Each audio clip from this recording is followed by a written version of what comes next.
दोस्तों स्वागत है आपका हमारे YouTube चैनल टेक्निकल गुरु पंजोलिया जी में। हमारे इस वीडियो को देखने से पहले दोस्तों सब्सक्राइब कर दें, लाइक करें और शेयर करें हमारे चैनल को। हमारे चैनल में पहुंचने के लिए आप YouTube पर technical space Guru space Panjolia space ji लिख सकते हैं या simple PANJOLIA space JI Panjolia space ji लिख के भी हमारे चैनल तक पहुंच सकते हैं। दोस्तों प्रश्न यहाँ पर ये है कि अर्थ पिन जो शू में लगी होती है मोटी क्यों होती है और लंबी क्यों होती है बाकी दो पिनों से, जो लाइव पिन और न्यूट्रल पिन होती है। यहाँ पर देखिए ये दो पिनें दी गई हैं जो न्यूट्रल है और लाइन है, लेकिन जो अर्थ वाली पिन है वो लंबी है और मोटी भी है। यहाँ पर दोस्तों यदि 3 पिन या 5 पिन वाली सॉकेट को हम देखें तो सामने से दाईं तरफ राइट साइड की तरफ के पॉइंट को हमेशा लाइव वायर का कनेक्शन दिया जाता है। ये प्लस पॉइंट है, हमेशा ये फिक्स है कि यही है फेस होता है। तो सॉकेट के पीछे ऐसा लिखा भी होता है और राइट लेफ्ट साइड को न्यूट्रल दिया जाता है और ऊपर वाली पिन को हमेशा अर्थ का कनेक्शन दिया जाता है। अब यदि शू को देखें तो शू के पीछे भी इसी प्रकार लिखा होता है। ये लाइन लिखा हुआ है, यहाँ न्यूट्रल लिखा है और ये अर्थ का सिंबल बना हुआ है। यहाँ पर मेन प्रश्न ये है कि ये जो मोटी पिन है ये मोटी क्यों होती है, बाकियों के बराबर तीनों पिनें एक जैसी क्यों नहीं होती हैं। इस चीज़ को डिस्कस करने के लिए हम आज का कॉन्सेप्ट क्लियर करेंगे, क्योंकि ये एक बड़ा ही महत्वपूर्ण प्रश्न है। दोस्तों इलेक्ट्रिक शॉक लगने के लिए पोटेंशियल डिफरेंस होना जरूरी होता है। घरों में जो पोटेंशियल डिफरेंस अर्थात विभवांतर होता है 220 वोल्ट के करीब करीब होता है। लाइव वायर यदि किसी इक्विपमेंट प्रेस हीटर इत्यादि के बॉडी को टच कर जाती है, अर्थात फेस वायर उसकी बॉडी को टच कर जाती है, तो मानव शरीर अर्थ के संपर्क में होता है, अर्थात यदि नंगे पांव होता है, जमीन के संपर्क में होता है, तो पोटेंशियल डिफरेंस स्थापित हो जाता है और शरीर को करंट लगता है। और शरीर को अगर करंट लगता है अर्थात इसमें से जो इलेक्ट्रॉन है फ्लो होकर जमीन के रास्ते से सर्किट को पूर्ण कर रहे हैं और इस प्रकार परिपथ पूरा हो रहा है।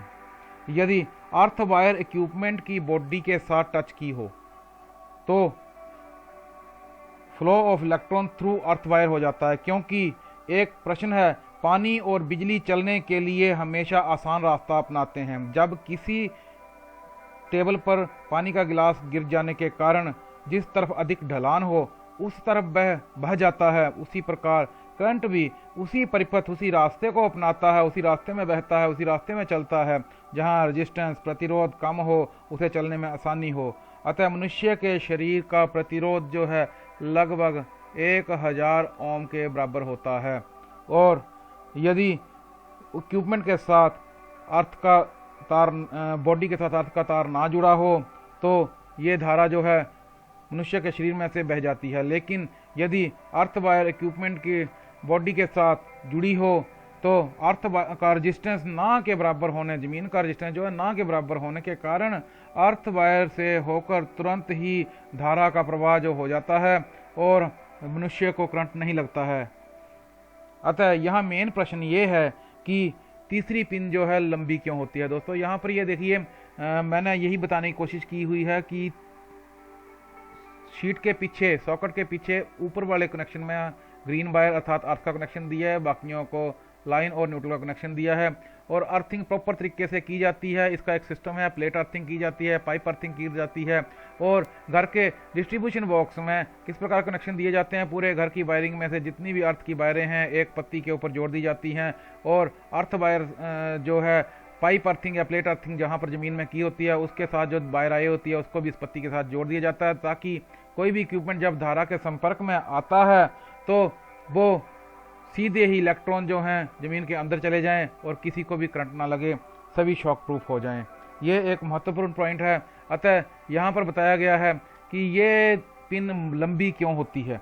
लंबी इसलिए होती है क्योंकि इसका संपर्क अर्थ तार से बाकियों के संपर्क से पहले होता है। जैसे ही हम इस शू के अंदर इस शू को सॉकेट के अंदर डालेंगे तो ये पहले अंदर जाएगी, पहले जब अंदर जाके टच हो जाएगी तो लाइव वायर और न्यूट्रल वायर इसके बाद संपर्क में आएंगी। अर्थात यदि किसी कारणवश वो इक्विपमेंट जिसको हम सप्लाई दे रहे हैं, तो उस सप्लाई में अगर उसकी लाइव वायर जो है बॉडी के साथ टच है तो तुरंत ही वो अर्थ के संपर्क में आ जाएगी, क्योंकि अर्थ वाली तार पहले ही लगी हुई है। ये सेफ्टी पॉइंट के लिए इसको लंबा किया होता है ताकि अर्थ का कनेक्शन पहले हो जाए और लाइव और न्यूट्रल का कनेक्शन बाद में हो।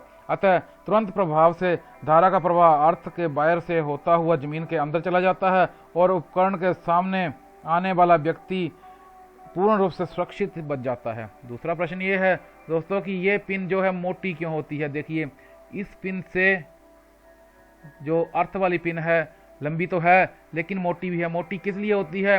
क्योंकि अगर बाई चांस अगर एक जैसे साइज की तीनों पिनें हों और शू को टेढ़ा लगा दिया जाए, उल्टा लगा दिया जाए, तो अर्थ वाला पॉइंट फेस पॉइंट पर जुड़ जाए तो पूरी बॉडी में ना चाहते हुए भी करंट आ जाएगा और व्यक्ति को नुकसान हो सकता है। ये महत्वपूर्ण पॉइंट है। इसका एक और कारण भी है। एक और कारण क्या है कि जो ये पिन होती है, इस पिन को मोटा इसलिए किया जाता है क्योंकि फ्लो ऑफ इलेक्ट्रॉन के लिए आसान रास्ता दिया जाता है। तो इसलिए इसका जो सरफेस एरिया है, इसका जो क्षेत्रफल है, दूसरी पिनों के बजाय बड़ा कर दिया जाता है। बड़ा इसलिए कर दिया जाता है ताकि सरफेस एरिया बड़ा होने के कारण रेजिस्टेंस और कम हो जाए और फ्लो ऑफ इलेक्ट्रॉन के लिए अधिक जगह मिले और फ्लो ऑफ इलेक्ट्रॉन आसानी से हो जाए। ये एक महत्वपूर्ण प्रश्न था जिसका हमने इस वीडियो के द्वारा निपटान किया है। अर्थ पिन लाइव और न्यूट्रल पिन से लंबी और मोटी क्यों होती है। दोस्तों, अगर हमारा चैनल पसंद आया हो तो कृपया हमारे चैनल को सब्सक्राइब करें, लाइक करें, शेयर करें और हमारे चैनल में फिर से आने के लिए लिंक दिए गए हैं डिस्क्रिप्शन में, अतः डिस्क्रिप्शन में स्टडी कीजिए और बाकी वीडियो भी यहाँ पर देखिए। धन्यवाद।